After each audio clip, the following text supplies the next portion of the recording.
Hi, నేను మీ బసవపోతున్న. లవ్‌లో failure అయిన వాళ్ళు, బ్రేకప్ అయిన వాళ్ళు ఒకటి ఎమోషనల్‌గా, 2 ప్రాక్టికల్ ఓరియెంటెడ్‌గా అనుకున్నాం కదా! ఈ ప్రాక్టికల్ ఓరియెంటెడ్‌గా, యాక్షన్ ఓరియెంటెడ్‌గా ఉన్నవాళ్ళు ఏం చేస్తారో తెలుసా? వాళ్ళెక్కడ ఆగరు.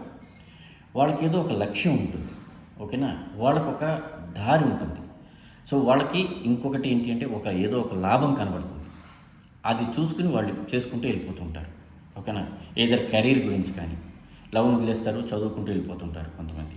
లేదా ఇంకొక లవ్ ఎవరో ఇంకొక ఆమె ఇంకొక బెస్ట్ ఆఫరో లేకపోతే ఇంకొక బెస్ట్ పర్సనో దొరుకుంటారు.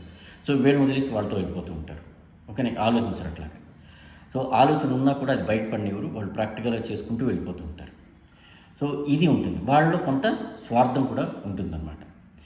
ఇది జరుగుతూ ఉంటుంది. చాలా లవ్‌లు ఫెయిల్ అవ్వడానికి ఇదొక కారణం కూడా ఉంటుంది. అంటే బెస్ట్ ఏదో ఒక ఎడిషనల్ లాభం, ఎడిషనల్ బెనిఫిట్ వస్తుంది కాబట్టి అది చూసుకుంటూ వెళ్ళిపోతూ ఉంటారనమాట.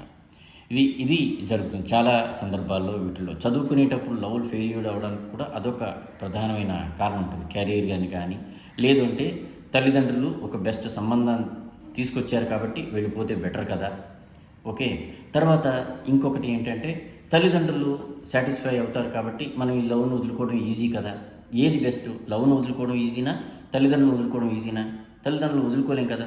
లవ్‌ను అయితే ఈజీగా వదిలేసుకోవచ్చు, వెళ్ళిపోవచ్చు. ఇలా కూడా జరుగుతూ ఉంటాయి అన్నమాట. ఇది. ఎమోషనల్‌గా ఉండేవాళ్ళు, ఓవర్ ప్రొసెసివ్‌గా ఉండేవాళ్ళలో కూడా స్వార్థం ఉంటుంది. ఇలాగే ఈ ప్రాక్టికల్‌గా మన అధిక లాభం, ఎక్స్ట్రా బెనిఫిట్ దేనివల్ల వస్తుంది అనుకునే వాళ్ళు కూడా కొంత స్వార్థపూరితమైన ఆలోచనలతో కూడా ముందుకెళ్ళిపోతూ ఉంటారనమాట.